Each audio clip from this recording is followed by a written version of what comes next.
as coisas corriam mesmo muito bem. Nós abrimos uma clínica, tínhamos no Sentias-te um primeiro dia de bocado toque abertura. de Midas, certo? Exatamente, era.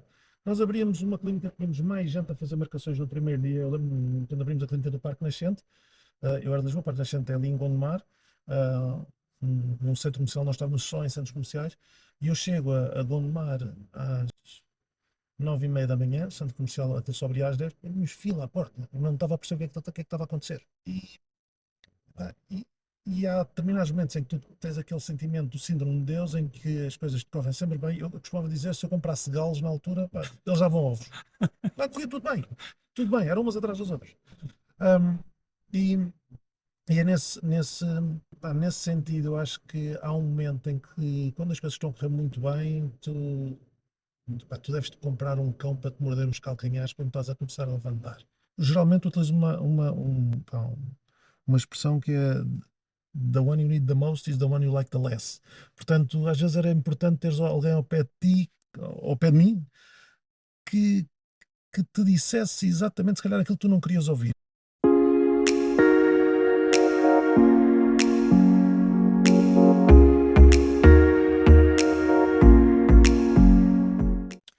Muito bom dia a todos, bem-vindos a mais um episódio do podcast Arte Errar. Hoje voltamos a falar de negócios e empresas. Temos connosco o Carlos Diniz. Carlos, muito obrigado, bem-vindo ao Olá, podcast Arte Errar. obrigado. Fazendo aqui um bocadinho a tua introdução, Carlos, para quem não te conhece, hoje, como estava a dizer, temos connosco alguém que viveu na pele, eu diria praticamente todos os capítulos que um empreendedor pode viver, o arranque sem dinheiro, o crescimento acelerado e o momento em que já nada parece parar aquela máquina e depois a queda brutal que acaba por te virar um bocadinho do avesso. O Carlos Diniz começou no marketing bancário, mas cedo percebeu que o caminho dele era construir algo seu. Aos 25 anos já tinha vendido mais de 1 milhão de euros. Aos 27 criou aquele que viria a ser o maior grupo integrado de clínicas dentárias em Portugal, com presença em Espanha, 300 colaboradores e mais de 10 milhões de euros de faturação. E depois, quando parecia que estava tudo ganho, veio o outro lado, a reestruturação. A insolvência, a dívida pessoal e a entrada na lista de grandes devedores do Estado, algo que tu recentemente falaste, inclusive no LinkedIn, e que também com certeza que vamos ter aqui a oportunidade de explorar. E 8 anos de aquilo que tu chamaste de uma prisão financeira e emocional, do qual só saíste recentemente. O Carlos pagou tudo até o último cêntimo, não porque era bonito, mas porque era o que tinha que ser feito. E hoje falo abertamente disso, não para se vitimizar, mas para de alguma forma expor aquilo que o sistema faz a quem tenta, falha e quer recomeçar. Depois desse atropelo, reinventou-se, tornou-se advisor, investidor em negócios chatos, os tais boring businesses que nós falávamos há pouco e que tu falas disso também com muita paixão, negócios com cash flow consistente. Tornaste-te um pensador crítico sobre risco, previsibilidade, cash flow e a forma como compramos e vendemos empresas. É ainda mentor na nova SBE, professor convidado, fundador de vários projetos, mas acima de tudo é alguém que percebe o ciclo completo de uma empresa, do entusiasmo até aquilo que muitas vezes acontece à queda, porque viveu cada etapa no próprio corpo. Carlos, muito bem-vindo à Arte Errar. Vamos iniciar então a nossa viagem. Obrigado, grande introdução. Pá. Este aqui, eu não sabia que tinha tanto para dizer sobre mim também. Sim, acho que ficou evidente que de facto tu fazes muita coisa e já fizeste muita coisa na tua vida e que vamos ter aqui com certeza a oportunidade de explorar com mais detalhe. Eu arrancava com esta pergunta, Carlos. Tu recentemente fizeste um post no LinkedIn onde falas desse fim, dessa tua prisão financeira a que foste sujeito. Quem é que era o Carlos antes dessa prisão e quem é que é o Carlos hoje? O que é que mudou em ti? Eu acho que mudou muita coisa. A forma como eu comecei a entrar neste mundo dos negócios quando tinha cerca de 23 anos, salvo erro. Foi quando abri a minha primeira empresa. E quando isto rebentou, eu tinha cerca de 35 anos. Ou seja, foi há menos de 10 anos, eu tenho 43 agora. Um, e, e quem é que eu era? Eu continuo a ser um entusiasta, mas na altura era um entusiasta diferente. Eu acho que durante a minha vida tive aqui várias fases Fui mudando muito a minha forma de ser, a minha forma de estar, a minha forma de me ver e de ver os outros. Mas isto é normal, eu acho que isto acontece a toda a gente quer dizer, quando faz o seu percurso, não é? E com aquilo que vai vivendo. O que é que era esta, o que é esta prisão? Esta prisão é o facto de nós, na altura, a empresa ter optado por pagar salários no final. Nós não tínhamos, não havia dinheiro para pagar, isto resumindo, não havia dinheiro para pagar salários e pagar as contribuições e impostos ao Estado. O que é que nós optámos durante vários meses? Nós, a administração da empresa, foi vamos claramente e acreditamos na reestruturação da empresa, como tal, vamos pagar os salários e os impostos nós vamos resolver mais à frente com a reestruturação da empresa.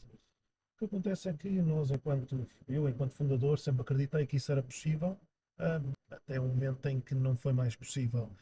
Isto é um grande risco que os empreendedores têm, empresários que têm este aval encapotado do Estado, que independentemente do que aconteça, e a insolvência da empresa foi julgada como fortuita, não culposa, 0 grau de culpabilidade, e ainda assim este valor, que é uma dívida da empresa, tem que ser assumido pelos administradores ou gerentes, Sim.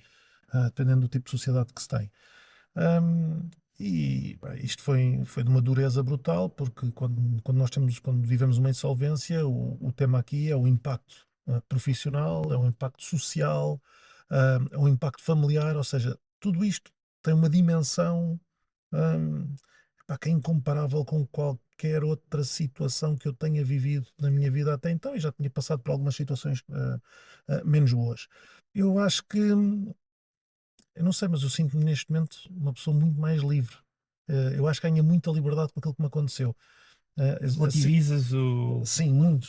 as coisas más que te acontecem? Sim, Mais? muito. Eu no outro dia estava uma pessoa muito próxima da minha família que me disse, e eu nunca tinha pensado nisto. Nunca ninguém me tinha dito isto de uma forma. Estávamos numa discussão a falar de qualquer coisa e essa pessoa disse-me: Pois, mas o Carlos nunca se queixa de nada. Hum, e eu nunca. Isto foi há pouco tempo, isto foi há 15 dias que surgiu esta conversa. Estávamos numa conversa um bocadinho tensa de família e surgiu esta frase do nada de uma pessoa que eu não estava nada à espera que me dissesse aquilo. E eu fiquei feliz com o comentário, porque efetivamente é difícil ver-me a queixar de alguma situação. E, e eu acho que tem muito a ver com isso, ou seja, é o tal relativizar. Acho que sou diferente depois disto que passei, quer dizer, as coisas são o que são.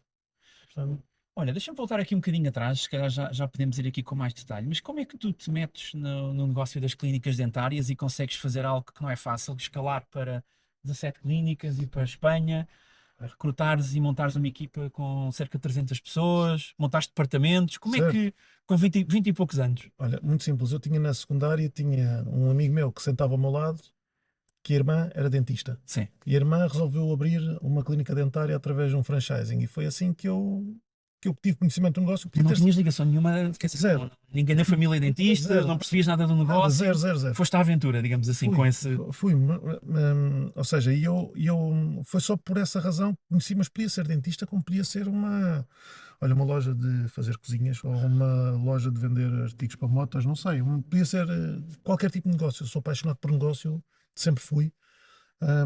E portanto surgiu, calhou. Acho que foi mesmo um daqueles acasos, não é? Que às vezes me acontece e tive sorte. Eu vou utilizar isto muitas vezes. Eu tive muita sorte muitas vezes. Portanto, ou seja, eu tive sorte das coisas correrem efetivamente muito bem. E pronto, e a partir daí, depois da franquia, resolvi basicamente abrir um negócio ah, que não fosse franquia, que fosse uma marca minha, com aquilo que eu acreditava mais que seria um negócio, e as coisas efetivamente correram mesmo muito, muito bem. E pronto, e deu-se essa oportunidade de conseguir abrir mais clínicas em Portugal. Nós temos uma rede de norte a sul do país, desde Viana do Castelo até Portimão, Albufeira. E as coisas corriam efetivamente mesmo muito bem. Pronto, até o momento fizemos a expansão para a Espanha, até o momento depois as coisas começaram a correr. Tu abriste sozinho ou com sócios nessa altura? Abri sozinho, e ao fim do. Eu abri a primeira em 2010, dezembro de 2010, abro a segunda em abril de 2011, ou seja, 4 meses depois, e começa a ver que o negócio está a correr bastante bem. Mas tínhamos um tema que era, nós estávamos em plena crise financeira, E como estávamos em plena crise financeira, não havia possibilidade de ir levantar dinheiro Sim, à crise do banca. subprime. Sim, Ok. é impossível. E foi aí que falei com um amigo que me apresentou a um outro amigo que trabalhava muito em Venture Capital Uhum. e a partir daí abriram-se as portas desta questão de levantar capital. Ainda não se falava de Shark Tank nem nada disso. E eu com 20 e poucos anos fiz vários pitches e levantei 1 milhão de euros. Isto já isto foi em 2011, portanto, isto já foi há imenso tempo, não estou olhando agora para trás. Ahm, Consegui e tive a sorte, mais uma vez, de poder escolher os investidores. Tive aqui 2 ou 3 opções de investidores que queriam investir na empresa. E eu tive a sorte de escolher aqueles investidores e pronto, e as coisas correram efetivamente muito bem naquele arranque e no crescimento e aprendi imenso. Foste cedente de capital na altura com a entrada de investidores. Cedi logo na altura, aquilo foi feito às vezes as pessoas não entendem muito bem este conceito de levantamento de capital, ou seja, levantei capital de 1 milhão de euros, mas 1 milhão de euros não foi para mim, foi para fazer um aumento de capital na empresa, o dinheiro foi todo injetado na empresa e eu cedi cota, portanto, basicamente eu fiquei com 50,1 da empresa, e os meus sócios ficaram com 49,9. Em quantos anos é que conseguiste escalar para as tais 17 clínicas e 300 colaboradores? Diria que em 5 anos conseguimos fazer isso. E, Impressionante. certo, não foi hoje olhando para trás, foi, É um crescimento éramos, impressionante. certo, e éramos muito bons a fazer aquilo que fazíamos. Olha, qual é que foi quando é que tu começaste a ver, eu diria, algumas red flags em que a coisa poderia descambar, digamos assim? Hoje, olhando para Pá, trás, o que é hoje que. olhando para trás, eu ponho red flags onde não me punha na altura. Onde é que eu ponho aqui algumas red flags? Eu costumo dizer que houve ali uma altura em que eu fiquei doente. Pá, eu tive ali um momento em que padeci do síndrome de Deus. Pá, não sei se conheces o síndrome de Deus. Já Pá. ouvi falar. Síndrome de Deus é claramente tu achares qualquer coisa. Pá, as coisas corriam mesmo muito bem. Nós abrimos uma clínica, tínhamos no Sentias-te um primeiro dia de bocado abertura, toque-midas, certo? exatamente, era. Nós abríamos uma clínica, tínhamos mais gente a fazer marcações no primeiro dia. Eu lembro quando abrimos a clínica do Parque Nascente, eu era de Lisboa, o Parque Nascente é ali em Gondomar, num centro comercial, nós estávamos só em centros comerciais, e eu chego a Gondomar às 9h30 da manhã, centro comercial até só abria às 10, tínhamos fila à porta. Eu não estava a perceber o que é que estava a acontecer. Porque é que já havia fila à porta no primeiro dia de abrir. Uma clínica que foi sempre um sucesso. E cada vez que abrimos uma clínica, batíamos o recorde de vendas, o recorde de atendimento, satisfação do cliente, nós medíamos isto, um, era muito elevada. um, e, pá, e, e há determinados momentos em que tu tens aquele sentimento do síndrome de Deus, em que as coisas te correm sempre bem. Eu costumava dizer, se eu comprasse galos na altura, pá, eles já vão ovos. Pá, corria tudo bem, eram umas atrás das outras. Um, e, e é nesse sentido, eu acho que há um momento em que, quando as coisas estão a correr muito bem, tu deves te comprar um cão para te morder os calcanhares quando estás a começar a levantar. Tiveste E algum fora de mentor pé. nessa altura ou não? Pá, Ou alguém que te ia dando conselhos? não tinha, eu dava muito bem e revia muito num dos meus sócios. Ah, Gostava e gosto muito dele, uma pessoa com quem eu aprendi imenso, imenso, imenso mesmo. Ahm, e, mas houve uma altura ali em que, quer dizer, também dependia mais de mim, eu é que era o executivo. Geralmente utilizo uma expressão que é the one you need the most is the one you like the less. Portanto, às vezes era importante teres alguém ao pé de ti, ao pé de mim, que, que te dissesse exatamente, se calhar, aquilo que tu não querias ouvir. E às vezes é complicado nestas organizações, pá, tenho um perfil um bocadinho, eu sou um bocadinho afirmativo. E eu entendo, eu estou à frente das pessoas que trabalham comigo. Eu digo, a direção é aquela e temos que ir para ali por isto e por aquilo. Eu acredito que as pessoas até acreditem em mim, mas às vezes é importante ter lá alguém que tenha a capacidade de me contrariar. E eu, enquanto gestor, tenho que ter a capacidade de conseguir ouvir, e isto é uma das coisas que eu acho que melhorei muito também ao longo do tempo, que é perceber que é muito importante nas equipas nós termos o contraditório. E às vezes é muito difícil nestas empresas que são criadas por um empresário para que tem um perfil um bocadinho mais E ficado sobretudo quando está a afirmativo. correr bem, como estavas a dizer. Há Exatamente. essa tentação de. É isso mesmo. E às vezes acho que me faltou mais isso, é de conseguir ter alguém que esfriasse ali um bocadinho os ânimos na altura, porque pá, tudo corria bem, não é? Os bancos apareciam. Depois, numa fase posterior, aparecem os bancos à porta. Passado 3 anos, aparecem-nos à porta a dizer: olha, tomem lá, está aqui aprovado, tem este dinheiro todo para poderem Para fazer crescer. expansão, para crescer. do ponto de vista de negócio ou financeiro, se quiseres, qual é que foi a primeira red flag que tu viste? Epá, isto pode correr mal. Foi o quê? Foi tesouraria? Tesouraria. Basicamente a tesouraria. Foi tesouraria. Basicamente cash. Cash is king, não é? Costuma-se dizer, mas ali o nosso tema, nós não tínhamos um problema económico, estávamos na altura com um problema financeiro. Quando começou, depois, como é óbvio, o financeiro veio-nos trazer um problema económico. Depois a operação deixou de funcionar. Mas aqui o tema tinha a ver com um bocadinho, se calhar, da alavancagem financeira que nós tivemos. E há aqui um tema também com um dos nossos, eu já falei disto também no passado, um dos nossos parceiros, nós tínhamos muito, e estas clínicas dentárias, as grandes redes, estão muito assentes no crédito ao consumo. Ou seja, isto é a grande vantagem que estas clínicas dão, é que permitem que qualquer pessoa tenha acesso a um dentista com equipamento de alta qualidade e tratamentos com um nível muito alto e que toda a gente consegue ter acesso. Porque, então, um exemplo, quer fazer um aparelho ortodôntico para os filhos, uma pessoa que trabalha numa loja num centro comercial, o marido é condutor da Carris, por exemplo. Se for um dentista normal, convencional, de um primeiro andar, ele aparece ali com um orçamento para fazer um tratamento de 4.000 euros e o dentista até lhe pode dizer: olha, eu vou-te facilitar aqui o tratamento e podes-me pagar aqui com 10 cheques pré-datados de 400 euros. É bem, está a facilitar, mas para esta família 400 euros por mês é uma loucura. Claro que tem.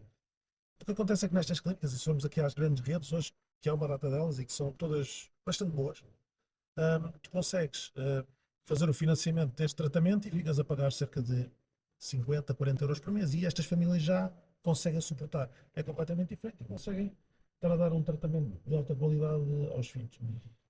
E nós, o que acontece foi que nós perdemos uma dessas financeiras. E eu, mais uma vez, naquela questão de 70 milhões, pá, não há problema, não fazemos com esta, fazemos Com outra. com as outras. Epá, e não é assim que o modelo funciona depois por umas características que hoje eu consigo identificar claramente.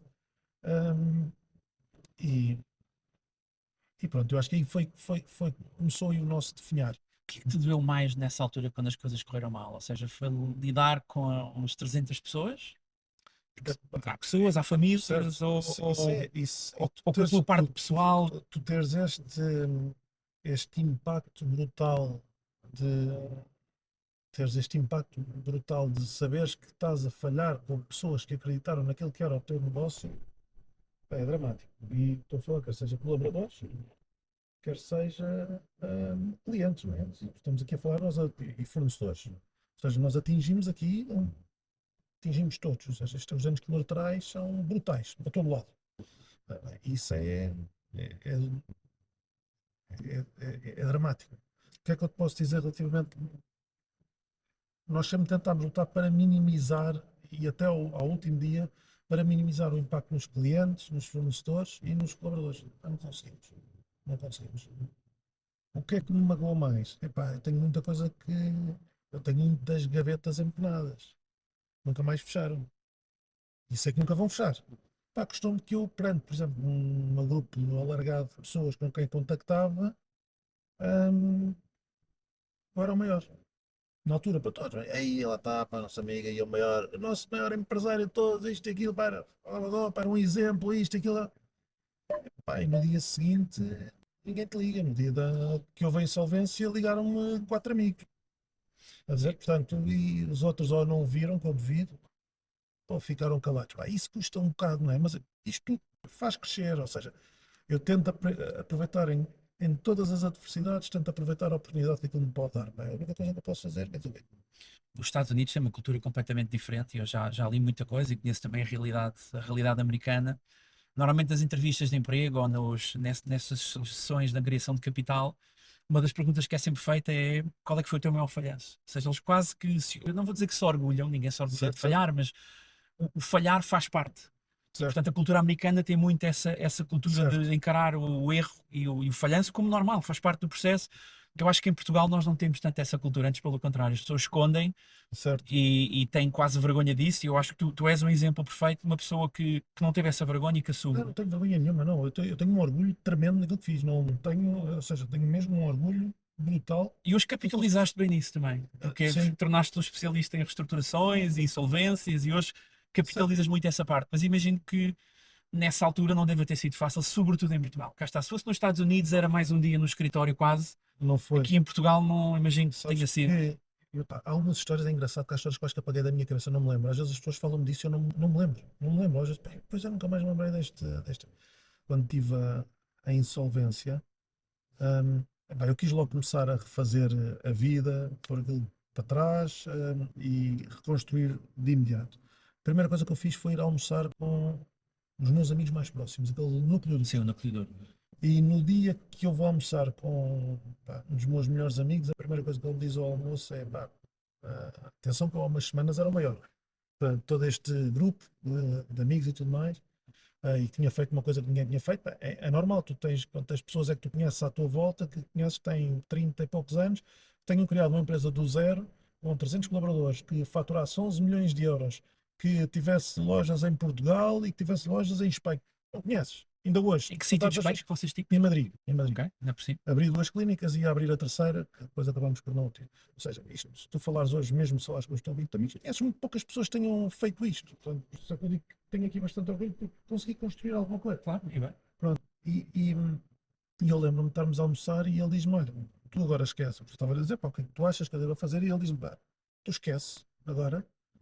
E ele é empresário, eu também, com uma empresa muito grande. E ele diz: pá, tu esquece agora porque ninguém te vai dar emprego. Tu, se tiveres emprego, vais ter que começar cá para baixo. Não penses que vais começar a ser diretor. Eu disse para mim: mas como é que é possível? Mas eu fiz isto, ainda agora te acabei de dizer. Sim, Estás a sim, dizer que eu claro. vou fazer. Pá, aquilo foi um murro no estômago, uma coisa assim. Bem, eu acho que nem almocei direito depois de ele me estar a dizer aquilo, estás a ver? Mas aquilo foi importante para mim. Foi muito importante para mim porque eu percebi nele que aquilo era uma mentalidade que está enraizada Em Portugal. em Portugal. Usaste isso como Eu combustível? usei isso como combustível e usei isso mais do que combustível como bússola. Eu, a partir desse almoço, eu tenho esse almoço com ele, este meu amigo, depois tenho com outros amigos próximos, e depois começo a ter com um núcleo mais alargado de amigos. E depois esses amigos a porem-me em contacto com outros amigos. Isto foi logo ali nas primeiras semanas, 2, 3 semanas. E de repente começo a ter com amigos desses amigos, que me davam contacto para ver. Aí eu começo a achar aqui uma coisa estranha, é que no final do almoço todos me pagam o almoço, todos, todos. Era raríssimo o almoço que eu pagava a minha parte e o outro pagava a deles. Epá, eu no início achava que os gajos estavam a ser simpáticos para mim, porque eu estava zerado, estava a zeros, sei tinha as contas todas a zeros, e cheio de dívidas, as que já tinham chegado e as que ainda estavam para vir. Eu achava que eles estavam ali para ser amigos e simpáticos a pagar. Até que há um momento em que eu me apercebo que aquilo que eu estava a fazer aos almoços era dar consultoria gratuita. Estava a dar consultoria a preço do almoço. A gajos que eram empresários, Interessante. a gajos que queriam saber como é que, pá, porque é que aquilo tinha chegado àquele ponto, o que é que fariam, Sim. como é que eu me protegi, qual era a minha relação com os meus sócios, como é que tinha sido em casa, pá, porque depois apanhava tudo. O gajo estava chateado com a mulher em casa por causa do negócio, perguntava como é que eu tinha feito, perguntava-me o outro como é que fazia porque queria comprar negócios quando eu tinha comprado, como é que tinha feito, a vender, qual tinha sido o modelo de venda que eu tinha feito em minhas clientes. Eu, antes da insolvência, ainda conseguimos vender algumas unidades para que, ou seja, quando aconteceu a explosão não foi tão dramático, felizmente foi pena não termos conseguido vender tudo, tivemos quase a vender tudo até o último dia. Ou seja, e esta questão depois me percebo, porra, estou aqui, isto não é almoço grátis, eu estou aqui a Percebeste dar, que havia aí uma oportunidade. havia uma oportunidade. Tinhas, tinhas Certo, muito conhecimento. e havia muito poucas pessoas, e ainda há hoje, dispostas a partilhar aquilo que eu partilho da forma Isso que que eu ia partilho, de dizer. uma forma Pessoas falam aberta. pouco. Isso. Falam um pouco, têm medo, têm vergonha, porque aquilo é uma tragédia. E então apanhei aqui esta oportunidade, isto é um filão, porque a quantidade de gente que me contacta às escondidas é brutal. Isto é brutal. As mensagens que eu tenho no LinkedIn a dizer: olha, um, by the way, eu estou como tu, na altura estou quase morto, ou estou morto, ou assim, pá, ajuda-me, preciso disto, preciso daquilo, o que é que eu devo fazer, o que é que eu não devo. Pá, nessa altura também convidam-me novamente para vir aqui para a Nova, Carcavelos, onde estávamos a passar. Eu fui assistente na Nova durante 8 anos, 9 anos em Campolide.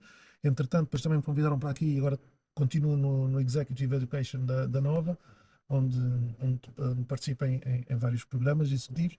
Pá, e isto, no fundo, depois abre-te aqui portas para vários projetos. Um, é giro porque lidei já com CEOs de empresas cotadas na bolsa, que pedem para participar em projetos e ajudá-los a montar projetos que têm algum risco, ah, quer seja inclusivamente pessoal e patrimonial para os próprios administradores, e tentam perceber como é que podem ajustar e como é que como é que devem minimizar o impacto naquilo que têm, como tenho para algumas pessoas pá, que têm negócios pequenos e que dizem, pá, arrebentei, como é que eu devo fazer, como é que eu me devo proteger, o que é que eu vou arrebentar, o que é que eu devo, quais é que são as medidas que eu devo ter aqui para minimizar o impacto ah, daquilo que me pode vir a acontecer. Qual é que foi a primeira pequena vitória depois desse período mais difícil? Enfim, tu estavas a referir que depois tiveste esses almoços, começas a perceber que há aqui uma oportunidade de quase consultoria pela tua experiência acumulada. Depois imagino que tenhas de alguma maneira transformado isto num negócio, mas qual é que foi o primeiro momento onde sentiste uma pequena vitória Pequena vitória, que pensaste, pá, isto se calhar tenho aqui uma nova oportunidade de fazer uma coisa grande. a primeira vitória que eu tive foi quando fui contratado numa empresa de venture capital, estamos a falar nos americanos, ou Sim. seja, há aqui um mundo muito diferente em Portugal. Há a malta corporate, que tem as empresas tradicionais corporate, aquelas grandes que todos nós conhecemos e tudo mais, e tu vais lá dentro, aquilo é tudo formatado, são todos iguais, pensam todos da mesma forma, malta carreirista, quer subir, que tem uma dificuldade enorme em entender a minha cabeça, ok? E depois tens os gajos de private equity, que Sim. enfim, procuram a malta assim. E eu dentro destes aspectos, as coisas sempre me correram muito bem. E eu sou convidado para ir fazer interim management de uma empresa participada Ah, eu vi. deles, private equity. Pá, eu adorei aquilo. Adorei aquilo. Aquilo é a minha cara, é o que eu gosto. Gosto de estar com. Eu adoro processos disruptivos que sejam diferentes, projetos de mudança. O que é que tu gostas mais? De pessoas, liderar pessoas, de montar negócios do zero e de pôr a coisa a carburar, ou de pegar em coisas que já existem e transformar? O que é que dá mais gozo? Gosto de todas essas. Eu vou dizer o que é que eu não gosto. Não gosto de velocidade de cruzeiros. Não gostas de. Não, pá, se tu me dissesse assim, olha, vais ser. Não é conformismo a palavra, Eu mas escrevo muito no LinkedIn. Vais ser COO de uma empresa dotada em bolsa destas grandes para fazer o business as usual. É pá, detestava aquilo. Não me faça. Pá, diretor de marketing de uma empresa gigante. Detestava. Pá, é impossível não conseguir estar lá a fazer isto. Não conseguia. Eu morria, eu definhava. Eu ainda não escrevi sobre isto, vou escrever, isto até me vai, aquilo que eu vou dizer aqui vai-me obrigar a escrever sobre isto, uma estreia. uma estreia. Eu vou dizer isto e eu vou ter que ter muito cuidado a ter que explicar isto, porque isto, como eu vou dizer, pode parecer muito duro, mas tem aqui uma explicação. Eu detestei trabalhar na Sonai. Eu fui trabalhar para a Sonai e eu detestei, não tem nada a ver com a Sonai. A Sonai é uma empresa gigantesca, uma empresa que é um orgulho, mas é uma empresa daquela dimensão. Sim, sim. Líderes brutais. Eu detestei tudo ali. Eu não me senti nunca dentro de uma sauna. E estive lá. Eu sempre achei que podia ser a pessoa certa para aquela posição. Epá, mas fui no momento errado, no sítio errado. Pá, tudo para mim aquilo era um sofrimento eu estar a trabalhar numa sauna. E tu vais a um LinkedIn e qualquer pessoa corporativa diz: "Pá, porra, este gajo era head of business era head de uma unidade de negócio da Sony, que era pá, a maioria das pessoas com aquela idade, isso tudo, almejaria vir a ser. Pá, e eu fui super infeliz lá. Ninguém no LinkedIn diz isto, que detestou trabalhar numa empresa. Agora Agora vais ter vou que ter que justificar. escrever e vou ter que justificar o Tens porquê mais um post aqui para certo, escrever. isso, pá. Mas não tem a ver com isso, tem a ver com os momentos. E às vezes nós temos que procurar perceber onde é que somos felizes. E eu saio da Sonai e vou para esta outra empresa, mais pequena, uma total reestruturação, pá, e adorei aquilo. São, Tu gostas de projetos onde sentes que o teu impacto é mais visível e onde há coisas para transformar, sim, pelo que eu estou a numa perceber. Sonai tu podes ter muito impacto, não é? Com qualquer mudança, que é tão grande, tão grande, tão grande, que às vezes tu, com um determinado produto ou um determinado projeto, podes ter um impacto também brutal. Tem a ver com a velocidade, tem a ver com as pessoas, tem a ver com a forma de estar. É o quê? É o ambiente político que não te agrada tanto?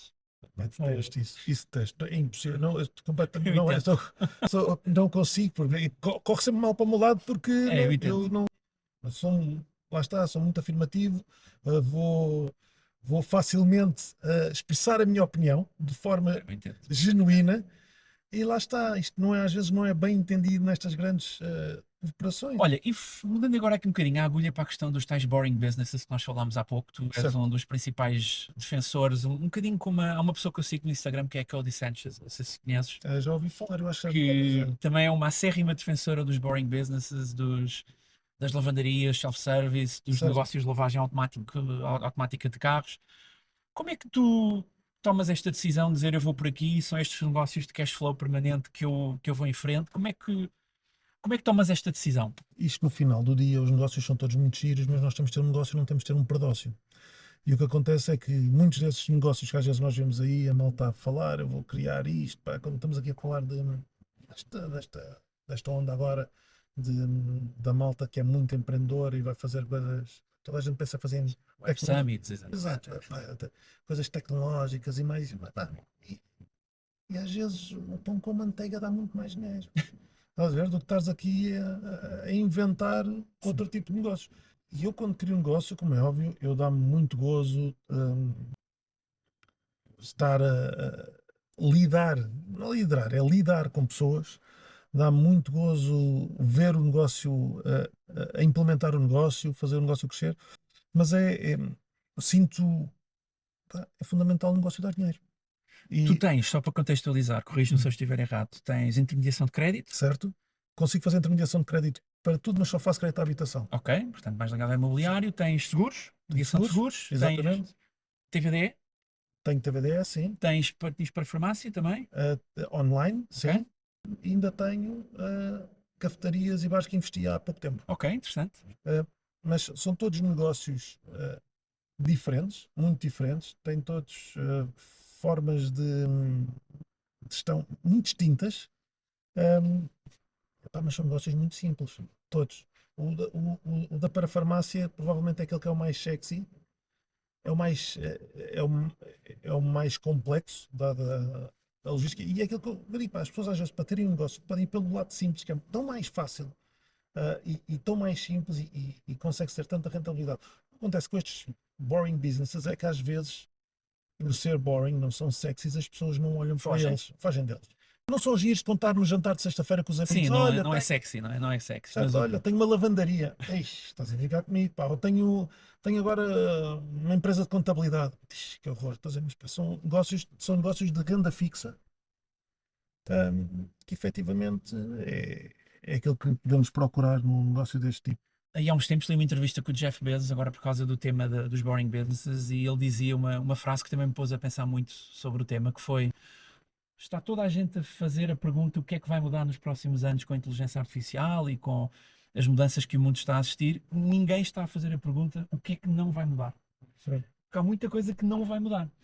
E nessas coisas que não vão mudar, enfim, há negócios que vão continuar a ser necessários, como estávamos a dizer. certo, Tu dizias há pouco que grande parte do teu tempo ou do teu foco acaba por ser dedicado atualmente a estes boring businesses. Tens também a questão da ligação à nova. O que é que te dá mais gozo? O que é que tu gostas mais de fazer? De gerir negócios? De seres mentor dos miúdos que estão agora nas universidades, e muitas vezes não são miúdos, mas adultos nas universidades que estão portanto, em programas executivos. O que é que gostas mais de fazer? o que eu gosto mais de fazer é não fazer só uma coisa. Se eu ficar limitado a fazer só uma coisa, uma chatice. Fica eu entediado. Portanto, eu acho que este mix, esta confusão, sempre que eu tenho à minha volta é giro, coisa. Tenho amigos meus que me dizem, pá, não sei o que é que tu fazes. Estás a ver? Epá, mas esta mescla de negócios, de forma de estar, forma de viver, dá-me um conhecimento e dá-me uma visão tão abrangente sobre tudo o resto que eu acho que isso é fundamental para criar riqueza de conhecimento e estar sempre à procura de mais. Estou sempre à procura de mais negócios, de coisas diferentes. Portanto, isso é, quando me perguntas o que é que eu acho, não consigo escolher entre um e outro. Estás-me a perguntar se gosto mais deste filho ou De um daquele. filho ou do outro? Entendo isso. Portanto, Qual é que foi a principal lição do passado que tu te lembras todos os dias e que dizes eu não vou voltar a cometer este erro? é a liberdade que eu tenho. Eu ganhei uma coisa que é. Eu aprendi a dizer não com uma facilidade tão grande, tão grande, tão grande, que é espetacular. É espetacular. O facto de. Eu dou-te um exemplo. Eu costumo dizer muitas vezes, hoje em dia as pessoas dizem, pá, não tenho tempo para fazer nada, não é? Eu tenho tempo para fazer tudo. Tudo. Basta-me querer. Ou seja, querer tem esta sorte. Ou seja, pá, Valorizas muito. valorizo muito o meu tempo, portanto eu digo que não a muita gente, de diversas formas. Tenho a sorte de poder escolher aquilo que faço, com quem faço, como faço. Um, o facto de não ter tempo para. Pá, se me ligam, às vezes estamos em grupos de amigos e pá, vamos ali almoçar. Até pá, não consigo, não tenho tempo. Mas não consegues como? Pá, vais almoçar, só almoças ou isto ou outra coisa qualquer. Eu algo que impus a mim próprio depois desta questão da insolvência foi todos os dias, eu marquei na minha agenda uma reunião às, às 6 da tarde. Portanto, às 5 e meia estava bloqueado e marquei essa reunião. Essa reunião fui buscar os meus filhos. Eu nunca ia buscar os meus filhos porque eu estava com fome. A minha agenda é bloqueada. A partir das 5 e meia não tenho reuniões. Como é óbvio, se aparecer um evento em que às vezes há uma reunião que não depende só de mim, depende Claro. muito mais gente, é óbvio, ajusto, não vou. Mas eu gosto. Agora vou buscar os meus filhos, também já publiquei isso, vou buscar os meus filhos à escola, vou levá-los às atividades todas, estou com eles, vou buscá-los e sou mesmo muito feliz com isso. Ou seja, aproveito e desfruto muito desse tempo que tenho os meus filhos que não tinha. Também escrevi sobre isso, que eu dei 3 vezes banho à minha filha. Portanto, eu estava em casa, estava sempre fora e é um Eu problema que tu não lembro-me de ler gostas. esse post que tu escreveste quando tinhas as clínicas dentárias, que tinhas uma faturação astronómica, mas Certo, aquilo que tiravas para ti não é comparável ao que tiras hoje, e para certo, além disso não tinhas tempo. é isso E mesmo. hoje tens esse tempo e tens, Tenho esse tens tempo. mais, tens mais renta, acabas por ter mais rentabilidade para ti. Certo, e muita liberdade. E esta liberdade de poderes gerir a tua agenda. Se quiseres combinar com os amigos, vais fazer um treino de pádel de manhã, ou se te apetece ir correr às 11 da manhã, vou correr, ou se me apetece às 3 da tarde estar no rolo a fazer bicicleta, voltar. Ou seja, esta liberdade é fenomenal. Quantas pessoas é que tu tens hoje nas tuas empresas? Acho que era 10 ou 15, não é? Sim, tenho por volta disso, sim. Sim, é praticamente isso. Mais coisa, menos coisa. Achas que em Portugal nós fazíamos há pouco um bocadinho esta comparação com os Estados Unidos? Achas que ainda existe pouco esta mentalidade de empresário? Eu tenho tido sempre esta discussão aqui no podcast quando tenho recebido aqui empresários. Achas que ainda há muito uma cultura de empregado ou de colaborador em Portugal? De trocar tempo por dinheiro? Eu acho que sim, por uma questão de desconhecimento. As pessoas percebem, na sua generalidade, qualquer pessoa E percebe que aversão ao muito. risco, se calhar?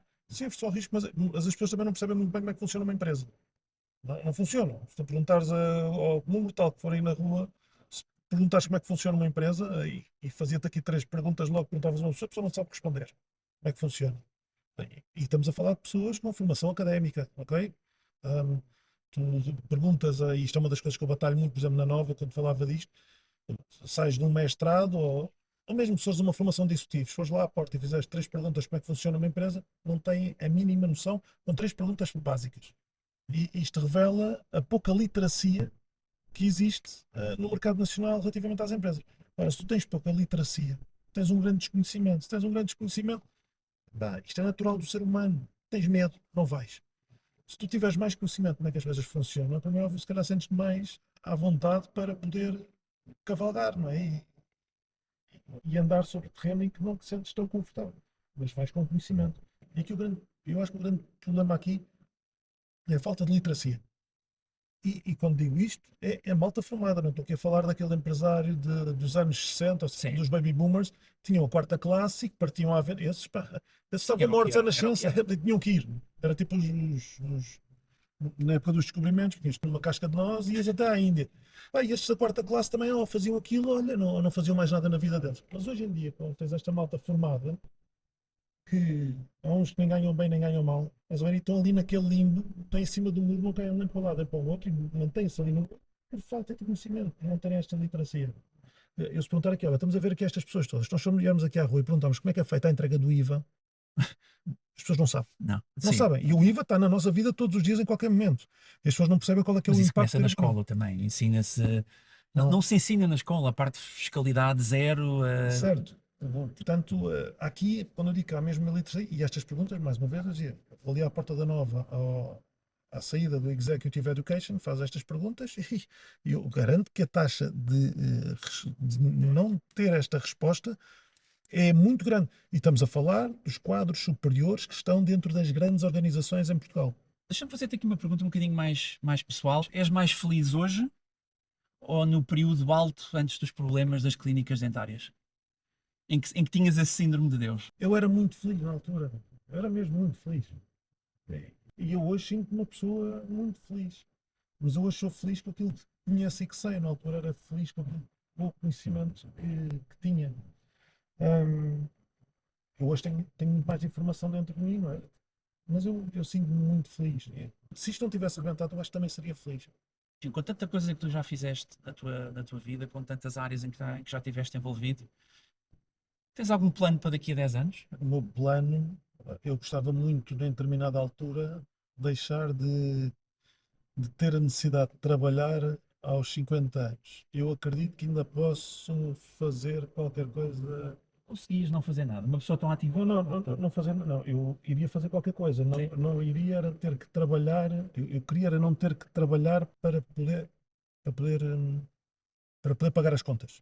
Queria claramente chegar aos 50 anos e, de uma forma passiva, ter tudo o que seja aquilo que eu julgo ser o essencial para os meus encargos estar coberto.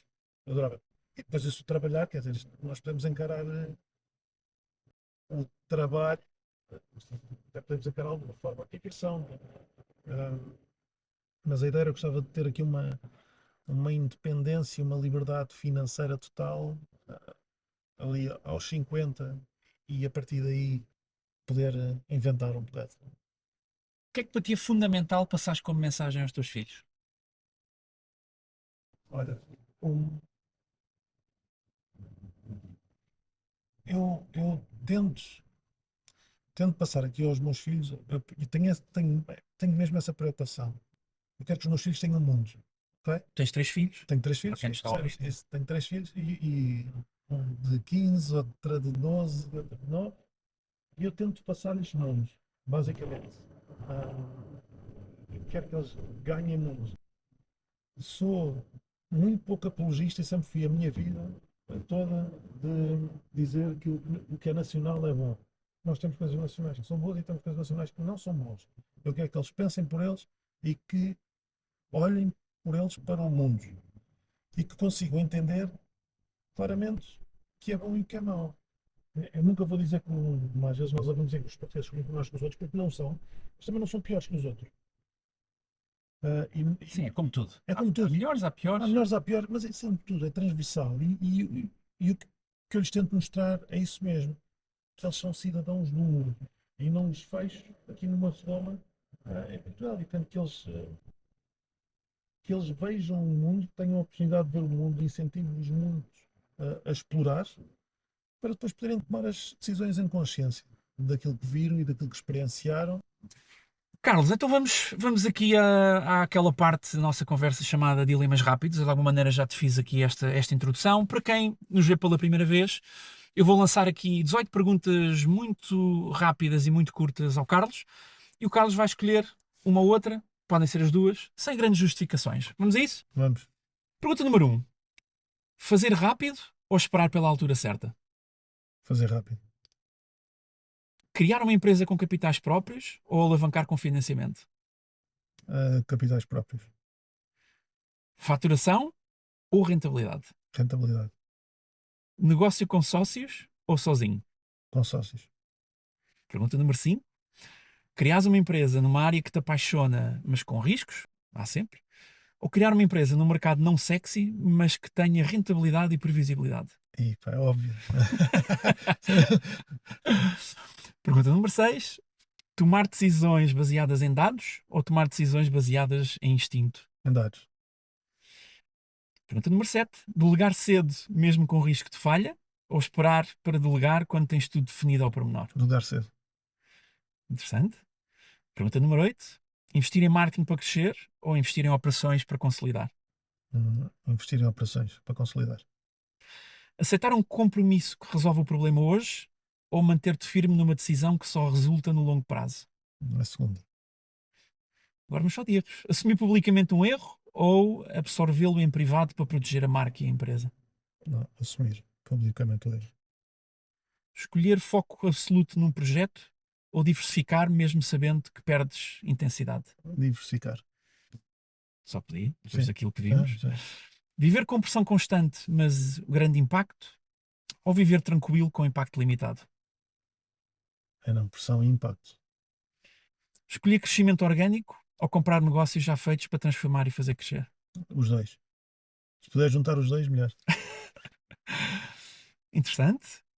Pergunta número 14. Perdoar alguém que te marcou negativamente ou continuar a usá-lo como combustível?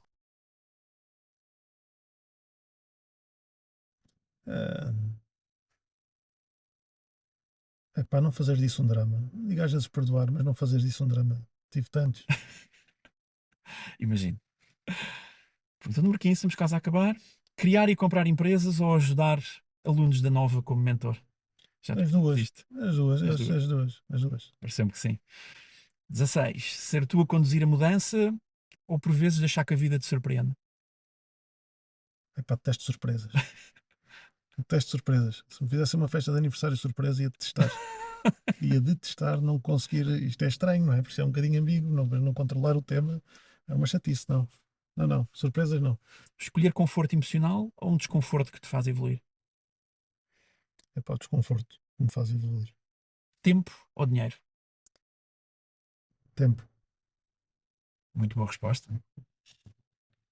Muito bem, Carlos, posto isto, estamos quase no fim. Eu diria para passarmos aqui à parte dos objetos, ou o objeto que para ti é importante ou que representa uma fase da tua vida que te marcou, e depois lançar-te aqui a pergunta final. Depois pediste-me para trazer uns objetos que me marcassem e eu. Pá, era engraçado que eu estava a olhar e até estava em casa a falar e ninguém conseguia identificar nenhum objeto a que eu fosse Não és agarrar. materialista. Não, sou muito frugal, pá. E isto é uma característica e cada vez mais eu sou completamente despegado de temas materiais. Epá, eu não adoro ter um grande carro, um grande relógio, não tenho nada dessas coisas. Mas isto também mudou ao longo da vida. Eu acho que esta minha. Ou seja, toda a gente gosta de ter coisas boas, não é? Como é óbvio, mas não dou muita importância a este tipo de situações. Um dos objetos que eu, que eu ia trazer para cá, lembrei-me disto, porque foi algo que, quando foi neste momento da empresa, quando estava em decadência, hum, eu tinha um objeto que era uma camisa que eu usava e que estava rota. E eu lembro-me de não querer deitar aquela camisa fora. E tive a camisa no meu roupeiro durante anos, rota. Porque eu estava numa situação na altura mesmo complicada na empresa. E aquilo para mim simbolizava muito.